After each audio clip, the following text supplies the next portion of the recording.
പ്രേക്ഷകരുടെ ആഗ്രഹപ്രകാരം ഇപ്പോൾ ഗബ്രി ബിഗ് ബോസ് വീടിന് പുറത്തായിരിക്കുന്നു. കഴിഞ്ഞ ദിവസം നടന്ന എവിക്ഷനിൽ ഗബ്രിക്ക് പുറത്തു പോകേണ്ടി വന്നു. എല്ലാ ജനങ്ങളും ആഗ്രഹിച്ചൊരു കാര്യം തന്നെയാണ് ഗബ്രിയുടെ പുറത്തുപോക്ക്. കാരണം ജാസ്മിനുമായിട്ടുള്ള റിലേഷൻഷിപ്പ് തന്നെയാണ് ഗബ്രിക്ക് ഇത്രയും വലിയ ഒരു നെഗറ്റീവ് ഇമേജ് ഉണ്ടാക്കി കൊടുത്തത്. ബാക്കിയുള്ള കാര്യങ്ങൾ എടുത്തു നോക്കുകയാണെങ്കിൽ ഏറ്റവും നന്നായി അവിടെ ഗെയിം കളിക്കുന്ന ഒരു വ്യക്തി തന്നെയായിരുന്നു ഗബ്രി എന്നതിൽ സംശയമില്ല. ടാസ്കുകൾ നന്നായി ചെയ്യാൻ അറിയാവുന്ന ഒരു മത്സരാർത്ഥിയായിരുന്നു. നന്നായിട്ട് സംസാരിക്കാൻ അറിയാവുന്ന മത്സരാർത്ഥിയായിരുന്നു. കുറച്ചൊക്കെ ബഹുമാനമില്ലാത്ത മറ്റുള്ളവരെ ചൊറിയുന്ന ഒരു മത്സരാർത്ഥി കൂടിയായിരുന്നു. എന്നിരുന്നാൽ പോലും ഒരു നെഗറ്റീവ് കണ്ടൻറ്റ് തന്നിരുന്നാൽ പോലും അവിടെ നെഗറ്റീവായിട്ടാണെങ്കിൽ പോലും അവിടെ എനിക്ക് തോന്നുന്നു ഒരു ടോപ്പ് 5 എത്താൻ സാധ്യതയുണ്ടായിരുന്ന ഒരു മത്സരാർത്ഥി തന്നെയായിരുന്നു ഗബ്രി. ഒറ്റയ്ക്ക് നിന്ന് മത്സരിച്ചാൽ മാത്രം. ജാസ്മിനൊപ്പം എന്നു കൂടിയോ അന്നു മുതൽ ഗബ്രിക്ക് നെഗറ്റീവ് അടിച്ചു തുടങ്ങി. പിന്നീട് അവരുടെ റിലേഷൻഷിപ്പ് കൂടുതലായി ബിഗ് ബോസ് നമുക്ക് കാണിക്കും തോറും വെറുപ്പ് കൂടി വന്നു. അതിൻ്റെ അവസാനം 50 ദിവസങ്ങൾക്ക് ശേഷം ബിഗ് ബോസ് വീടിനുള്ളിൽ നിന്ന് പുറത്തേക്ക് ഇറങ്ങുന്ന ഗബ്രിയാണ് നമുക്ക് കാണാനായിട്ട് സാധിച്ചത്. എന്നിരുന്നാൽ ആ വീടിനുള്ളിൽ ഇപ്പോഴും ഗബ്രിയുടെ അത്രയ്ക്ക് പോലും ഗെയിം കളിക്കാത്ത ഒരുപാട് മത്സരാർത്ഥികൾ നിൽക്കുമ്പോഴാണ് നല്ലൊരു മത്സരാർത്ഥിക്ക് പുറത്തു പോകേണ്ടി വന്നത്. കാരണം ജാസ്മിനുമായിട്ടുള്ള ആ ഒരു റിലേഷൻഷിപ്പ് തന്നെ കാരണം.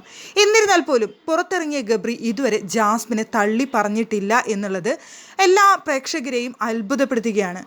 ഗബ്രി പുറത്തിറങ്ങിയതിന് ശേഷം പറഞ്ഞ വാക്കുകൾ ഇതൊക്കെയാണ്: ഒരുപാട് അപ്പ് ആൻഡ് ഡൗൺസിലൂടെ ആയിരുന്നു ഇത്രയും ദിവസം മുന്നോട്ട് പോയിക്കൊണ്ടിരുന്നത്. സങ്കടവും ദേഷ്യവും ബ്രേക്ക് ഡൗണും എല്ലാം അടങ്ങിയ ഒരു യാത്രയായിരുന്നു എൻ്റേത് എന്നാണ് ഞാൻ വിശ്വസിക്കുന്നത്. എല്ലാവരോടും യാത്ര പറഞ്ഞിട്ടും ജാസ്മിൻ്റെ പേര് മാത്രം എടുത്തു പറയാത്തത് മനഃപൂർവ്വം ചെയ്തതാണെന്നാണ് ഗബ്രി പറയുന്നത്. കഴിഞ്ഞ ദിവസം യാത്ര പറഞ്ഞ് ഇറങ്ങിയതിന് ശേഷം അവിടെ ലാലേട്ടൻ്റെ മുന്നിൽ നിന്നുകൊണ്ട് സംസാരിക്കുന്ന സമയത്ത് ജാസ്മിൻ്റെ പേര് മാത്രം ഗബ്രി പറഞ്ഞിരുന്നില്ല.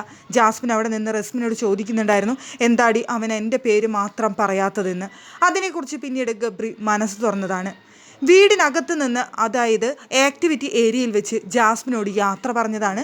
അതുകൊണ്ട് പിന്നീട് ഒരു യാത്ര പറച്ചിൽ വേണ്ട എന്ന് കരുതി. അത് അവൾക്കും വിഷമമാവും, എനിക്കും അത് സഹിക്കാനായിട്ട് കഴിയില്ല എന്നുള്ളത് കൊണ്ട് മാത്രമാണ് പിന്നീട് ജാസ്മിൻ്റെ പേര് പറയാതിരുന്നത് എന്നാണ് ഗബ്രി പറയുന്നത്.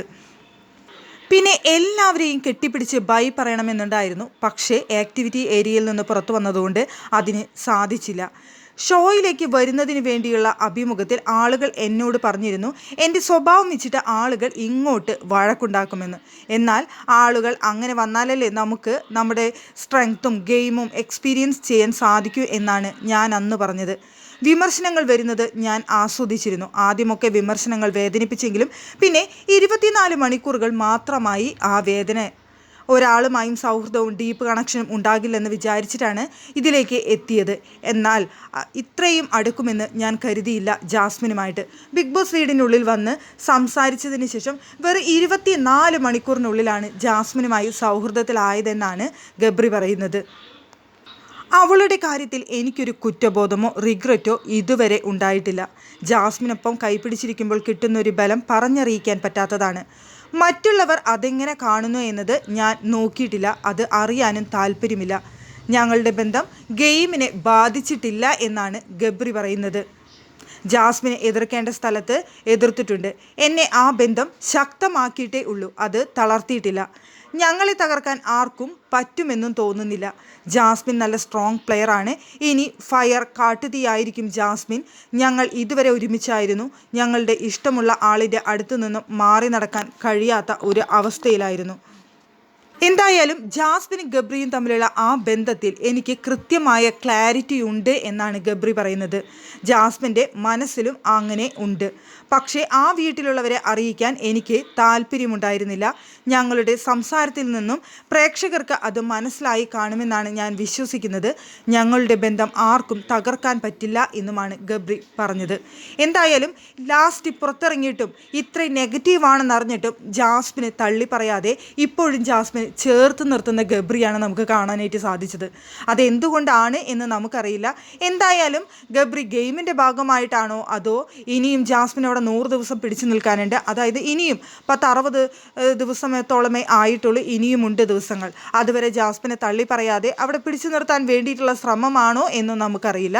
എന്തായാലും വരുന്നത് നമുക്ക് കണ്ടറിയാം.